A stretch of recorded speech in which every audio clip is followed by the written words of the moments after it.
Hey guys, welcome to Real Talk Real Life, an initiative by Crown Cross Healthcare. Today we have a wonderful guest with us. We're going to be talking about mental health within the nursing space. We have Suja and Aaron today. Welcome, Suja. Thank you, Aiden. So I just want to get into how you became a nurse. So do you want to start like where were you? Were you in India or were you here? Oh, okay. Um, I studied in India, Mm-hmm. northern part of India. In 2000, in 2000, I actually Oh, finished 2000. nursing, and I moved to Malaysia when I got married with Mm-hmm. my husband. Then in 2004, we reached here in Australia, Mm-hmm. and then I started working in 2005 in Australia Mm-hmm. as a registered or supernumerary practice first, and then Mm-hmm. um, into full RN RNS. positions. Yeah. And did you get to pick a ward or was it wherever they put you? What was that Yeah, like? I was in one of the hospitals in a ward for a Mm-hmm. while, and then I had my first child, and then had a bit of a break. Mm. Then I went back into another major hospitals um, as casual, Okay, sure, okay. so I can have the um, children, look after them, and work in the weekends. Mm-hmm. It's like a break Uh-huh. from home, Yeah, going to work. nice. And then weekdays I'll be home, and weekends I was working for a while like that. Mm-hmm. Yeah. Cool. And then, so then you were in the hospital casual. Did you move anywhere permanently, like when your children grew up and got a bit older, or has it always been like this? Yeah, I've been casual for a long time. Once they're grown up and out of primary schools, I decided to do more shifts, and then maybe 4 years ago, I think it was 4 years ago, I moved into cancer care. Cancer. I was drawn into cancer care for a while. I didn't I was going into that specialty to learn to do some more studies and Mm-hmm. get into that. But suddenly the COVID happened. Oh, okay. So I had been deployed to do a COVID clinic. So then um, after that, 2 years of there, and Mm-hmm. then I definitely decided, okay, when I get an opportunity, I'll get into cancer care. That's nice. So I got into cancer care in 2001. Oh, okay. Sorry, Okay. not That's okay. 2001, 2021. Yeah, 2021, nice. so 2021. Yeah. Um, what is the inspiration to go to nursing in cancer care is maybe my personal um, incidences in my life, Mm-hmm. like my best friend who was diagnosed with cancer, Mm-hmm. and also my sister-in-law Mm-hmm. um, around same time, Okay, yeah. and they all went through all the processes There's the of chemo, radiation, all that. all those different Mm-hmm. treatments. And then I was may not be so confident, but Mm-hmm. I was there to be a support person. Mm-hmm. So sometimes cook for them or just listen to them. Mm-hmm. Mm-hmm. Once I've gone through that, and when I realized how my my presence in their life Mm-hmm. was comforting them. Yeah. Mm-hmm. So I thought, okay, it is it is really hard when when you think about cancer, but I think it is important to have people like that in their lives. Mm-hmm. So I felt a bit more confident, so I can go in and work in a cancer environment. I was really drawn into that after that. So Mm-hmm. Nice. I decided to apply for a job there, and I got it. Oh, wonderful. So you're now obviously in the cancer field, but how was it for you? As you say, let's take it back a few years Hmm. when you are just starting off in Australia. So you moved from India, you studied there. Obviously, there's a huge shift in culture, the way they do things, the surroundings, and everything. How was that for you mentally? Was that a bit of a shift? Obviously, new language and all, and maybe procedures and things were maybe different or standards were a bit different compared to the hospitals. How Yeah. did you tackle that mentally? Was that a challenge to jump over? Um, it is a challenge to because it's a we have to yeah, I was okay with English, but it is not a constant. The language was a bit of an issue to Mm-hmm. understand people from here Mm-hmm. because Mm-hmm. the slang is different, and Yeah. um, but I think we grown into it, and this is the choice I made to stay here. So I have to work for the family. So I have to Mm-hmm. learn and do work. And also the culture in here is entirely different in such a way that it's very supportive. Okay. Here it's like you you may not feel um, that you are being pushed back because you are from a different background. Mm-hmm. You were being in, especially I felt in healthcare. I think there's a lot of migrant nurses Mm-hmm. in Australia, so there is always a welcome for nurses in the Mm-hmm. healthcare sector, especially. I think there wasn't, we didn't feel from our colleagues or from our superiors, doesn't feel any um, treatment difference with Okay. others. So we've been supported, we've been given opportunities and um, helped to overcome that Mm-hmm. situations where you felt it is difficult. They have been given more training or more support when you need Mm-hmm. it. Wonderful. So if you are really interested or wanting to learn, there is Mm-hmm. always support available. Mm-hmm. So Mm-hmm. you just have to ask for it, Ask for or it. someone has to tell you, okay, this is available. But Mm-hmm. Mm-hmm. most of the time, yes, we have to ask for it to see, okay, you need to go and search for it too Mm-hmm. to get it. But I don't feel there wasn't any obstacles as that racism or any other concerns Mm-hmm. which I had in my career. That's Yes. so good to hear. And obviously, COVID, you mentioned that you were in COVID clinic, and that was a time where the sector was really pushed because, there was a lot of understaffed already, there were all the issues already. And then we had a big overhaul of the system, and it took a lot of toll on, especially the nurses, like they consider the backbone of the hospitals and the system. So, where were you in the COVID scenario? COVID clinics, were you just there as a manager, or were you there just working? I started off because I was well into my career by that time. I was casual for a Mm-hmm. long years, so I've known to. I have been working in quite a few Different hospitals, sectors, yeah. different sectors, and so I was a bit confident to do wherever I've been pushed to, Mm-hmm. because I'm constantly moving to one ward to other, Yeah. Okay. or one hospital to other. So I wasn't really new to a change. Mm-hmm. So when I've been asked to, okay, we have to open up clinics to test people or run the COVID clinics, it was a bit challenging. Mm-hmm. But I just decided, okay, let me go and see what happens. Okay. So, Yeah. so I was running the clinics. I was the associate nurse manager there, but Mm-hmm. that is actually really a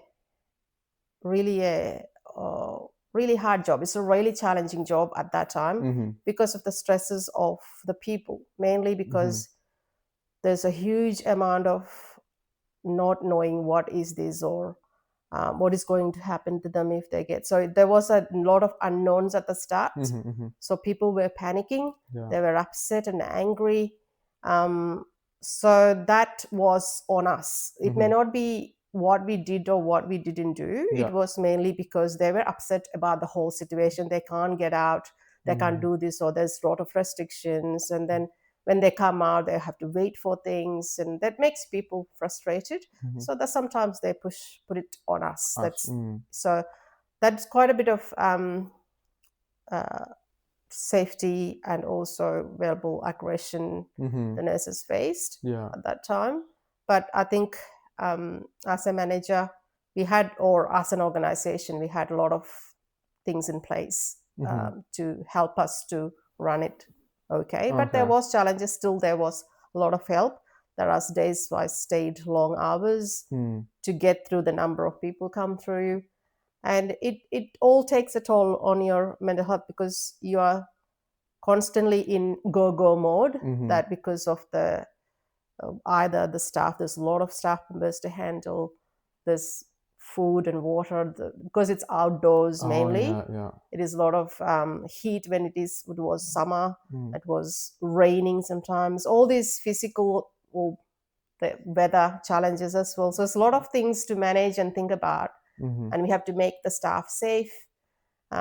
So there was a lot of things during that time which challenged a lot and was stressful. My husband used to say, "Oh, why aren't you not sleeping well?" So because you are constantly thinking what to do next and what happens if, what can I do better tomorrow to avoid these problems, people complaining, staff complaining. So that was a stressful time for me, but I think talking about it did help.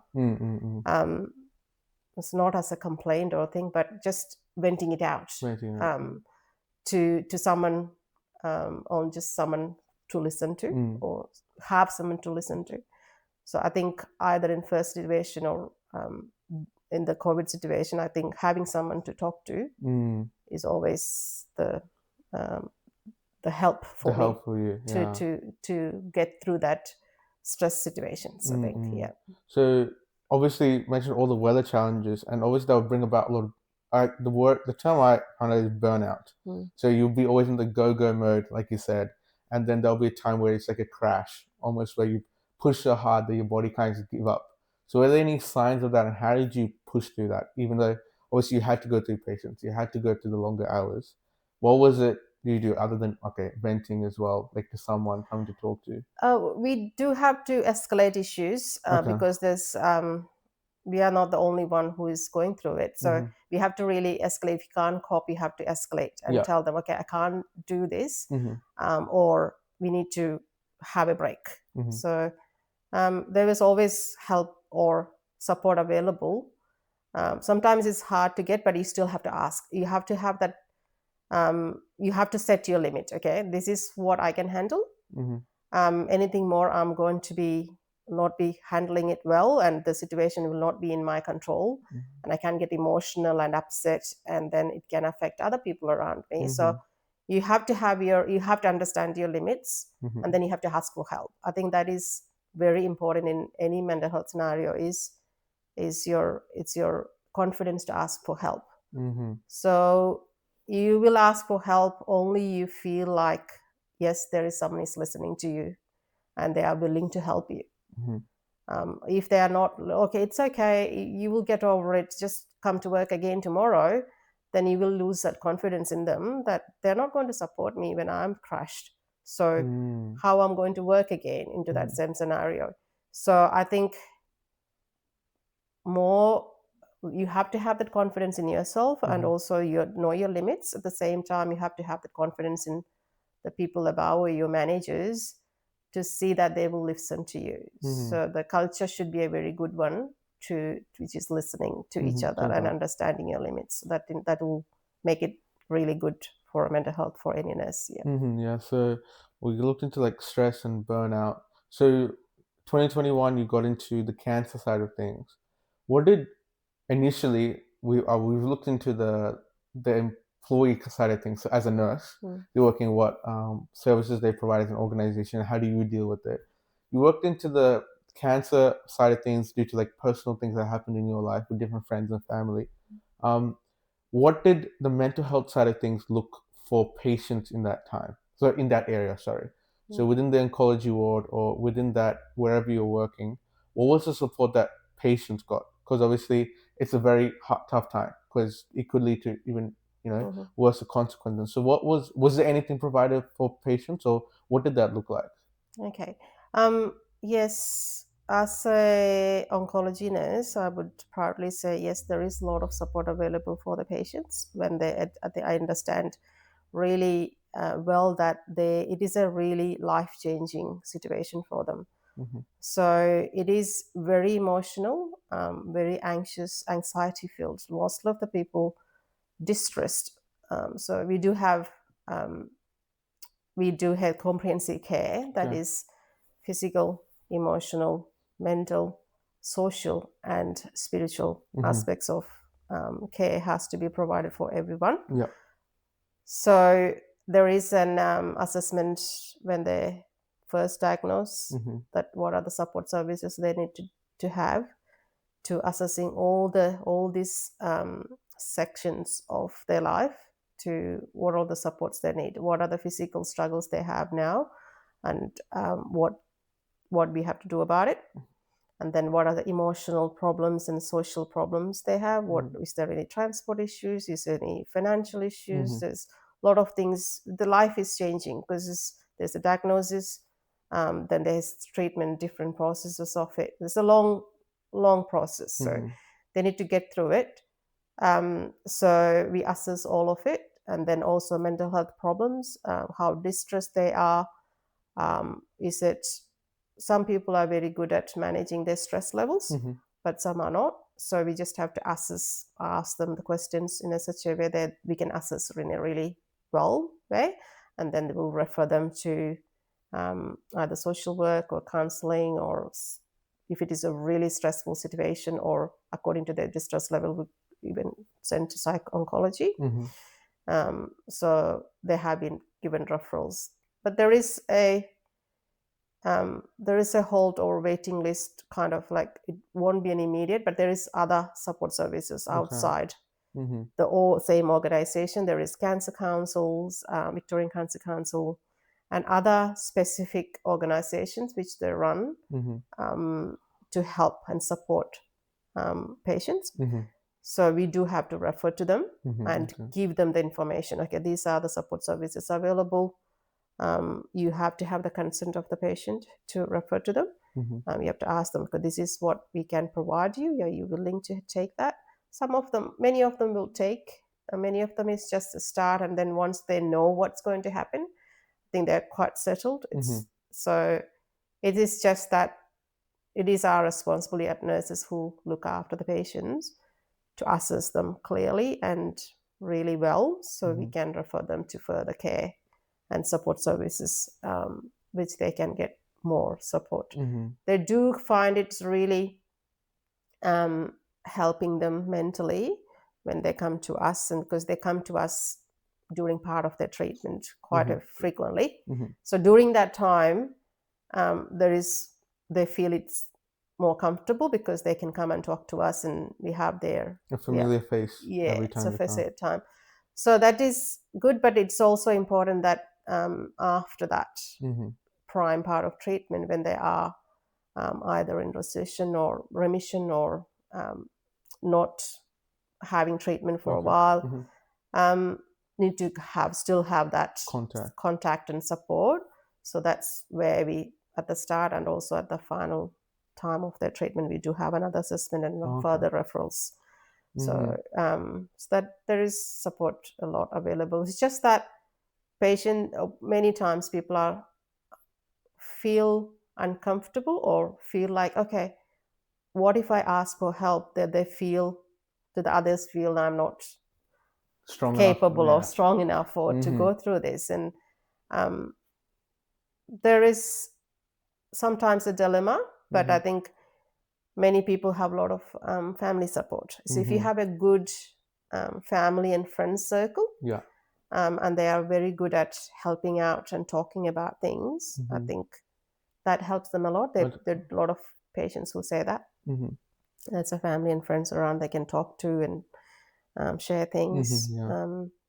Yeah. They're quite good in maintaining their physical health and emotional health, and get through the treatment without so much of not many complications. Mm-hmm. But there are people who doesn't have anybody Yeah. to look after them, or doesn't have a family around, Mm-hmm. doesn't have children around, or by themselves. So that is harder for those vulnerable ones, Mm-hmm. where it is really hard for them to access help and to call. It's for us, it's not possible for us to be 24 hours Yeah. on call. Oh, There yeah. is some people, but it's not feasible for them to call all the time. But those kind of people will have struggles to maintain that physical health and emotional health during their treatment, Mm-hmm. and they can fall out. They sometimes they can't even finish the treatment because Oh, wow. they can't get through. It's because of the toll they have to go by themselves sometimes. Mm-hmm. I think it's very important for us to pick and identify and get more support. And also they are being by themselves and managing everything by themselves Yeah. quite a Mm-hmm. while, and then suddenly they can't. Then they Mm-hmm. are like, oh, what how do I get it? So it's Mm-hmm. really not knowing, and also not feeling like, oh, I have been doing all by myself. Now Yeah. I have to ask someone. I don't want to do Yeah. that. They don't want to give up their freedom, or asking for help is not the thing for them. Yeah. That is, yeah, very, Yeah. very sad. Yeah. Has that ever been not an issue, but when you have obviously more newer nurses, you're more of the senior nurses within the oncology space in your ward.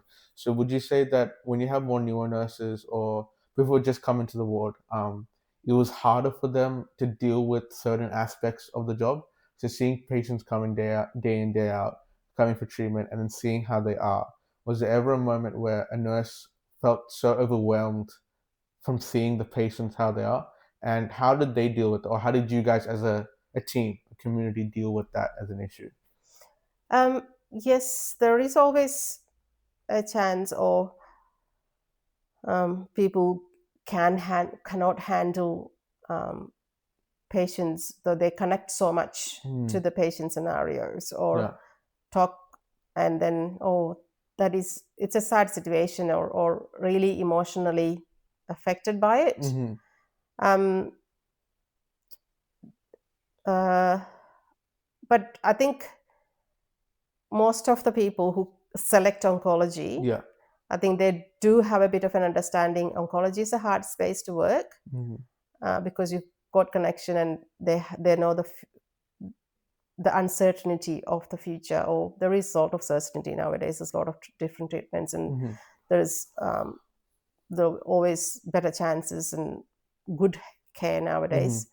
Um, but I think when everyone hear about oncology, everybody has a fear. Even anyone who asks, even though there is a lot of um, uh, progress in the care and Mm-hmm.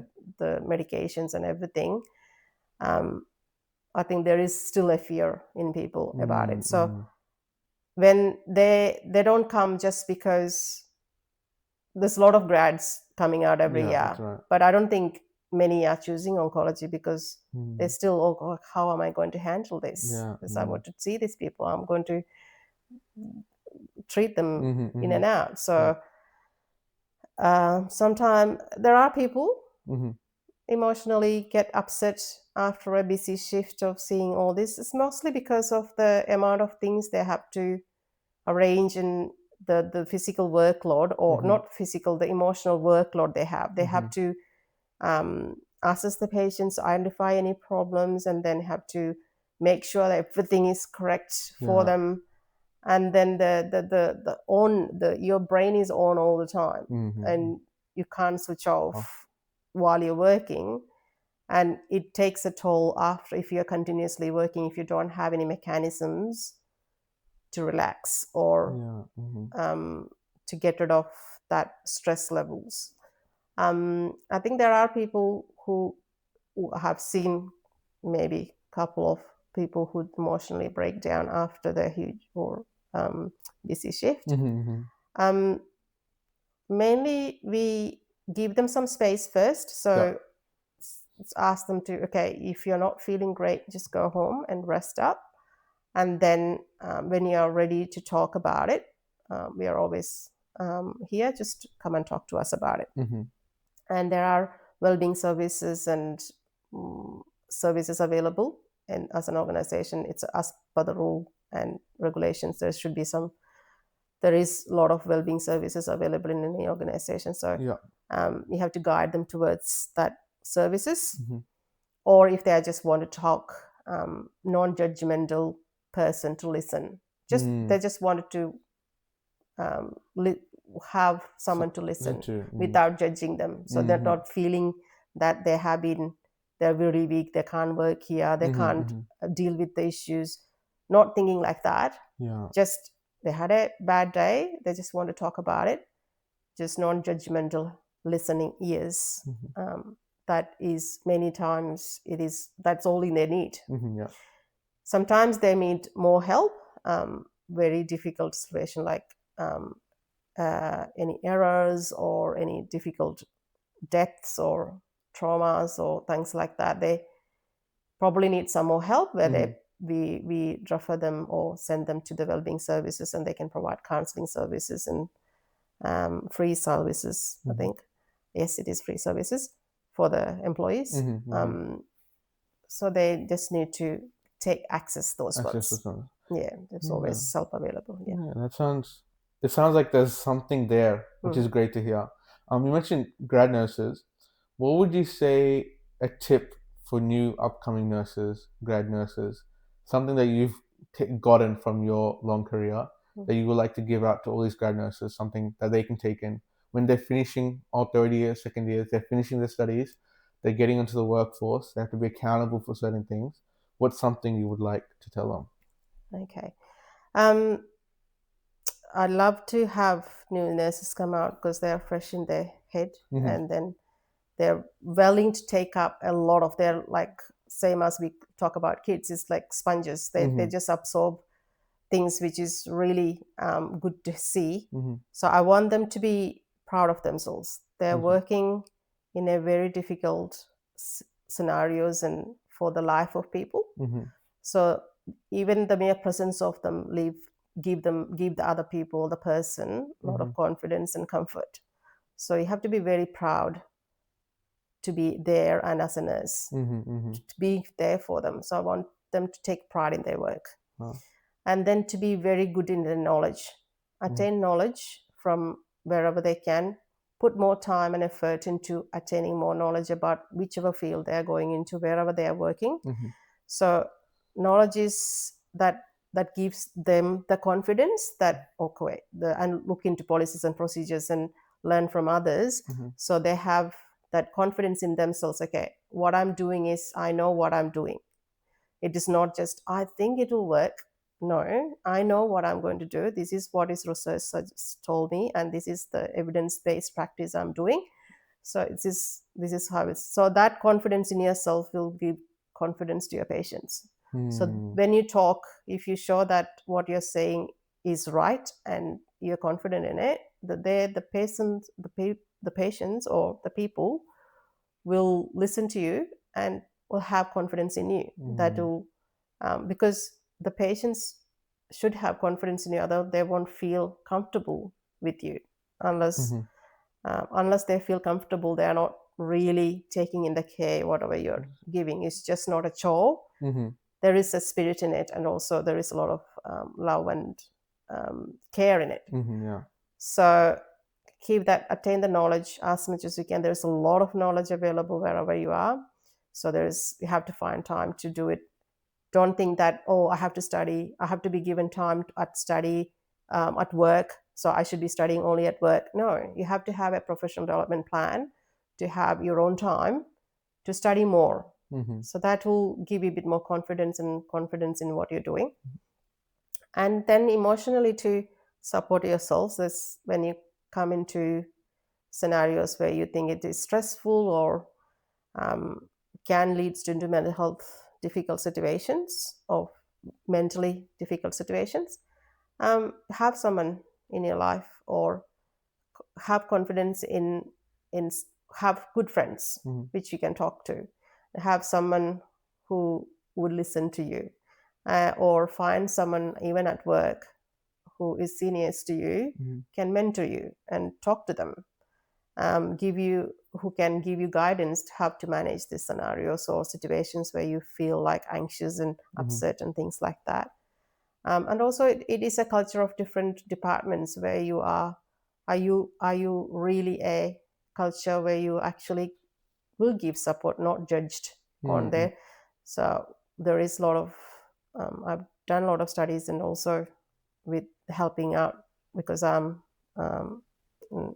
in a senior nurse position. So where you give them, the people have to behave their 100% when there is mentally healthy place. Okay. So that is the freedom they have to do what is the best of their ability. They'll do their best if they feel like they're not being judged on. So yes, you will be judged if you. It is not judgment; it is an evaluation. You will have an evaluation on people, so that evaluation will guide us to help you to move forward and get better at if whatever shortcomings you have. Mm-hmm. But it is not for categorizing you, say, hey, this is not good enough, or you're not good enough, you can't work here, or it is not. It is not the judgment. It is the judgment, but it is that's not the judgment we are after. Mm-hmm. So we are just going for an evaluation sometimes to see where are the hard situations or where are you not really good at, that you give you support so you can be good at that every section of the nursing. Mm-hmm. And if you need help, I'll promote everyone to ask for help. Awesome. If you're not feeling good about something, just ask for help or bring it out. Mm-hmm. If you're seeing something which is not good, point it out and say, okay, this is not good behavior. Mm-hmm. If you are seeing a bullying character, you have to speak up Mm-hmm. and say, oh no, this is not. So you have to give them the courage, and I'll say, okay, have the courage to speak up Mm-hmm. when you see bad things, and feel free to ask for help. That will give you a lot of what do you say? It can go a long way. I'll go on. Yeah, as progressing in your life and progressing in your career. Career as well. That's nice. Yeah. Well, thank you so much, Suja. Really appreciate it. It was very Thank you. insightful. Thank you all for listening. Next episode, we have a cancer survivor with us. So please stay tuned and please listen. Thank you.